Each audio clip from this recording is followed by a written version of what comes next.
Hello everyone, আশা করি সকলে ভালো আছেন, সুস্থ আছেন। আজকে নতুন একটা ভিডিওতে আপনাদের সকলকে স্বাগতম। তো যত দিন যাচ্ছে বাইক আমাদের জন্য অভিশাপ হয়ে দাঁড়িয়েছে। কেন একথা বললাম? একটা সময় বাইক আমাদের জন্য সাশ্রয়ী এবং জনপ্রিয় বাহন হিসেবে ব্যবহার করা হতো বা করতে পারতাম, কিন্তু এখন সেটা পারতেছি না। কারণ কিছুদিন আগে বলা হচ্ছে ফুয়েলের দাম, এবং সেটা অনেক বেশি। সেটা আমাদের কল্পনারও বাইরে ছিল। সেই 90 টাকা থেকে 130 টাকা। এরপর বলা হচ্ছে স্পেয়ার পার্টসের দাম, সেটা একবার দুইবার না, তিনবার। পরে এই সময়ে এসে বেড়ে গেল বাইকের দাম, সেটা আকাশ সমান। আপনারা হয়তো জানেন না এই জিনিসগুলো কেন হচ্ছে, অর্থাৎ এই বাইকের দাম এত কেন বেড়েছে। তো যাই হোক, চলেন আজকে এই বিষয়গুলো নিয়ে আপনাদের মাঝে কিছু ইনফরমেশন শেয়ার করি। তো বাইক আমাদের জন্য দিনকে দিন অভিশাপ হয়ে দাঁড়িয়েছে। যেখানে এটা শখের যানবাহন ছিল, প্রয়োজনের যানবাহন ছিল, সাশ্রয়ী যানবাহন ছিল, এখন ভবিষ্যতে এটাকে বলতে হবে অভিশাপের যানবাহন। কারণ আমাদের মতো নিম্নবিত্ত ফ্যামিলির জন্য এর যে খরচ, সেটা বহন করা একেবারেই কষ্টসাধ্য হয়ে পড়েছে। আর যারা বেকার আছেন তাদের তো এটা স্বপ্ন হয়ে থেকে যাবে। তো আমি যতটুকু জানি বাইকের এত দাম বাড়ার কারণ কি, সেটা আপনাদের মাঝে শেয়ার করা যাক। এখন ঘটনা হইল, যে বিষয়গুলো আপনারা অনেকেই জানেন না, যে বাইকের দাম হঠাৎ করে বৃদ্ধি পাওয়া শুধুমাত্র আনঅফিসিয়াল বাইকের দাম বৃদ্ধি পাওয়াটাই শেষ ছিল না, বা পুরোনো বাইকের দাম বৃদ্ধি পাওয়াটাই শেষ ছিল না। সেখানে নতুন যে বাইকগুলো ছিল 100 সিসি বা 150 সিসি, অর্থাৎ কোম্পানি যেগুলো, অর্থাৎ যে বাইকগুলোর হাফ ম্যানুফ্যাকচারিং করে, ফুল ম্যানুফ্যাকচারিং তো বাংলাদেশের কোনো কোম্পানি করে না। তো কম সিসির যে বাইকগুলো, অর্থাৎ যেগুলো হাফ ম্যানুফ্যাকচারিং করে, সেগুলোর দামও এখন বাড়িয়ে দিচ্ছে। প্রশ্ন হলো, এই ঘটনাগুলো কেন হচ্ছে? মূলত যেগুলো হচ্ছে আনঅফিসিয়াল বাইক বা যেগুলো প্রিমিয়াম বাইক হিসেবে ধরি, সেগুলো বেশিরভাগই আনঅফিসিয়াল আসে। যেমন Suzuki GSXR, Yamaha R 1 five, MT-15, এগুলোকে আমরা প্রিমিয়াম বাইক হিসেবে ধরি। তো এইগুলো যে বাংলাদেশে আনঅফিসিয়াল আসতেছে, সেগুলো যে কোনো একজন ব্যক্তি এলসি নিয়ে বাংলাদেশে আনতেছে। এখন যে এলসিটা, সেটা ব্যাংক কর্তৃপক্ষ দিচ্ছে না। না দেওয়ার কারণে ইম্পোর্ট এখন সরাসরি বন্ধ। অর্থাৎ আপনি যদি ইম্পোর্ট করার অনুমতিই না পান, তাহলে আপনি ইম্পোর্ট করবেন কেমনে?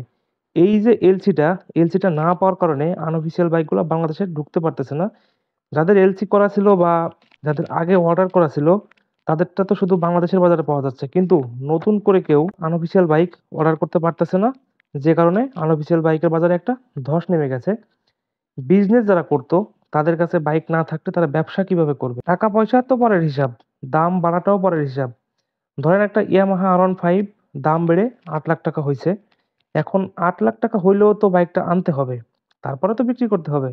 এখন সেই বাইকটাই তো আনতে পারতেছে না, এলসি নাই এই জন্য। তো এলসি না পেলে তো ব্যবসা সম্ভব না, আর এজন্যই আনঅফিসিয়াল বাইকের বাজারে একটা ধস নেমে গেছে। এখন এটা আগামী মাসেও ঠিক হইতে পারে, আবার আগামী বছরও ঠিক নাও হইতে পারে। এখন তো এটা বলার ক্ষমতা কারো নাই এলসি কবে পাওয়া যাবে। আমরা শুধু জানি আনঅফিসিয়াল বাইক এলসি নাই, সেজন্য পাওয়া যাচ্ছে না। আর সেজন্য আনঅফিসিয়াল বাইকের দামও বেশি। এমনকি পুরোনো যে বাইকগুলা ছিল, সেগুলোর দামও বেড়ে গেছে। ছোট্ট একটা উদাহরণ দেই। আমরা পালসার ডাবল ডিস্ক কিনেছিলাম 1,80,000 টাকায়। নাম্বার করে তার দাম হচ্ছে 2,05,000 টাকার মতো পড়তো সব দিয়ে।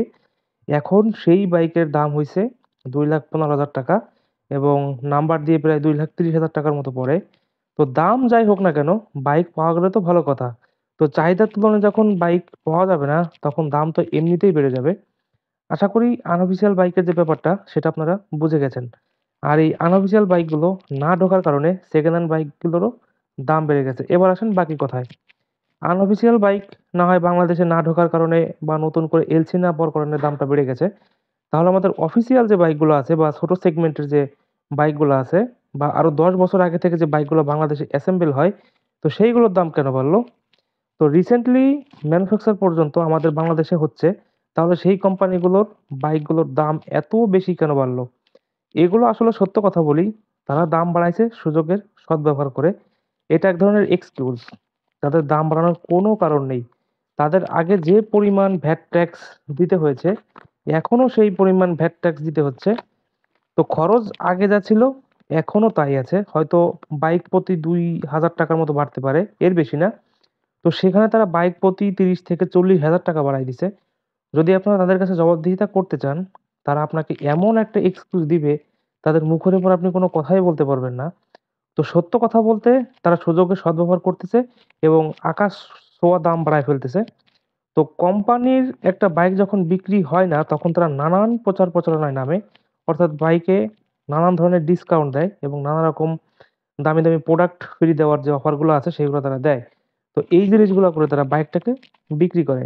এমনকি তারা দামটাও কমিয়ে দেয় বলে তারা দেখে এখন মানুষের ওটা প্রয়োজন। আরেকটা ব্যাপার লক্ষ্য করবেন, ৪,০০,০০০ ৫,০০,০০০ টাকায় একটা বাইক যখন কেউ কিনে, তখন সেটা কিনে তার শখের কারণে। এগুলো প্রয়োজনে খুবই কম কেনা হয়। এত দাম দিয়ে বাংলাদেশের বাইক কেনাটা মেক্সিমামই শখের কারণে কেনা হয়। আর এই যে ছোট সিসির যে বাইকগুলা, সেগুলা কিনে হচ্ছে মানুষের প্রয়োজনে।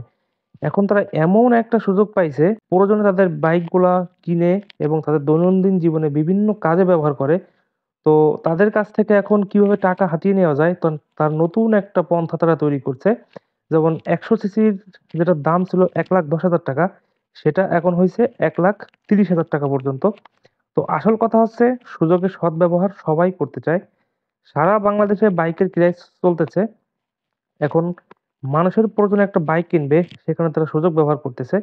এলসি বন্ধ করা মানে যে বাইক আর বাংলাদেশে আসবে না, সেটা না। যে বাইকগুলো বাংলাদেশেই ম্যানুফ্যাকচারিং হচ্ছে, সেগুলোর দাম তো বাড়ার কোনো কারণ দেখি না। তারা কিন্তু কোটি, কোটি টাকা খরচ করে বাংলাদেশের একটা কোম্পানি দাঁড় করিয়েছে। যে পরিমাণ টাকা তারা খরচ করে একটা কোম্পানি দাঁড় করাইছে, সেগুলো আগামী ৫ বছরে উঠবে কিনা বা আগামী ১৫ বছরে উঠবে কিনা, সেটার কোনো গ্যারান্টি নাই। এমন কোনো বাধা সৃষ্টি করে নাই যে তোমাদের প্রোডাক্ট বিক্রি করতে বা প্রোডাক্ট আনতে কোনো ঝামেলা হবে বা নতুন করে তোমাদের ভ্যাট ট্যাক্স দিতে হবে। শুধুমাত্র যারা সাধারণ ইম্পোর্টার ছিল, যারা বিভিন্ন জিনিসপত্র ইম্পোর্ট করত বিভিন্ন দেশ থেকে, শুধুমাত্র তাদের জন্য এই সমস্যাটি হচ্ছে। কিন্তু কোম্পানি বা ফ্যাক্টরি তাদের জন্য কোনো বাধা সৃষ্টি হয় নাই। তারা আগেও যেমন প্রোডাকশন করত, এখনো সেরকম করতেছে। এখনো সেই আগের প্রসেসেই তাদের প্রোডাকশন গুলো হচ্ছে। কিন্তু তারা সুযোগ পাইছে একটা ব্যবসা করার। মানুষের হাতে এখন বাইকের সংকট।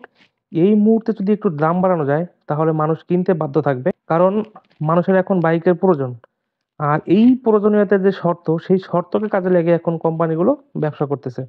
হয়তো অনেকের কাছে অনেক রকম ব্যাখ্যা থাকবে কোম্পানির বিরুদ্ধে, কিন্তু এইগুলো আমি অনেক রিসার্চ করে তারপর আপনাদের মাঝে শেয়ার করতেছি। আর মার্কেটিং সাইডে আমার একটু ধারণা আছে।